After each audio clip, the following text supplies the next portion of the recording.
In this AMA video, I'm going to help you with choosing your images, where to get your images from, and how to make sure that they're not copyright and you're not going to get a nasty bill from somebody saying, hey, you used our image and now you need to pay up. So, this was a question by one of my lovely AMA community, so if you want to ask me your questions, then do make sure that you are signed up to my AMA via the website builditbrilliant.co.uk and sign up to my AMA, and that's how you get to ask me your specific questions. So Google, do not go to Google, type in a word, therapy, go to images and then click and use one of these images. The majority of these images are going to be copyrighted in some way, and it leads you open to going, oh, that image is really good, I'll use that one, and then somebody owning that image and sending you an email saying you are using our image. How do they find you? Well, that is called a reverse image search. Reverse image search. So these days you can, let's not go on images, you can do a reverse image search, which is to search where your image is being used elsewhere. So all these companies do is have automated reverse image searches on, or have a team that do it, and then when they find it, they could send you a bill saying, we can see that you've used this image for so many months or years or whatever, and therefore you owe us whatever the bill is. So we don't want that. So what do you do instead? Well, the first option is to take images yourself. So this is great. These days we all have smartphones with fantastic cameras.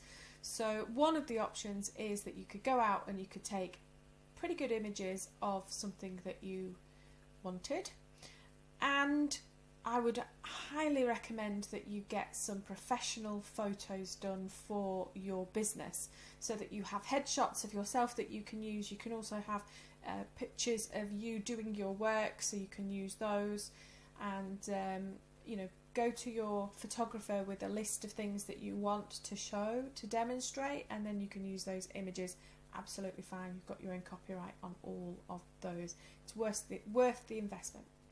So what about if we were doing a blog and we just wanted like a general image at the top? Where do we get those from? I use two particular places. One is Pixabay, which is Pixabay. This is pretty good. So if I type in the same word, therapy, it will have some. Be careful, because these top ones are sponsored by iStock. So these top ones here will be paid for ones, so just scroll past the ones that are the iStock photos, and then underneath you'll get a fair amount of pictures that you can choose from, and all of these will be free photos that you can use. The other one I use is called Unsplash, which is just here on screen for you. Unsplash is a little bit more freer photographs, not freer as in cost wise, but because they are royalty free ones, but what I mean is they're a little bit more casual photos. So again, the top ones will be iStock photos, so please scroll past one of those, and then here the results for Unsplash. You can download any of these, and you can see already what I mean by casual or freer pictures. You can use any of these and download them and use them for your blog or your articles, or you know, your landing pages and things like that, and they will be completely royalty free. The final one that I want to go through is videos. I use something called Pexels. So let me just show you Pexels for videos. I think now Unsplash are starting, is it Unsplash or Pixabay that are starting to do videos here? So you could do videos here as well, but I use Pexels for that.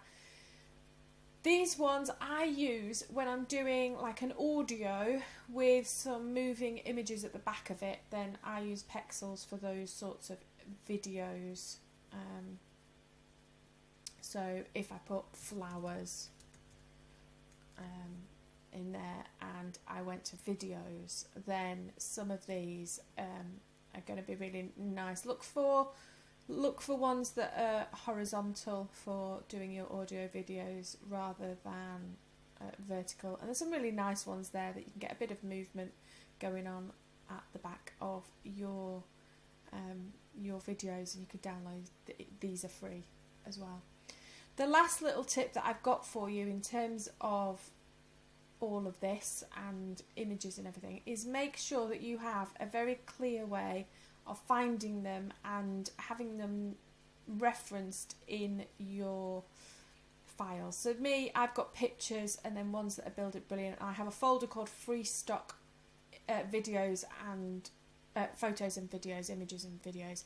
The reason for that is because if later on you come across one of your blogs that you wrote years ago and you just think, oh, where did I get that image from? Or if anybody ever questions you to say that image is blah blah blah, you can say this is where I got it from, and it was for this reason. So anything that you download from Unsplash is going to have Unsplash in the title, and these ones that just have a title and then letters, they're all off Pixabay. So I know, looking from this, that where these images and I've got a folder called videos somewhere, videos. So I know, and they've all got pexels in, so I know where those videos came from, and then I can make sure, I just know that all of my images then are absolutely fine to use.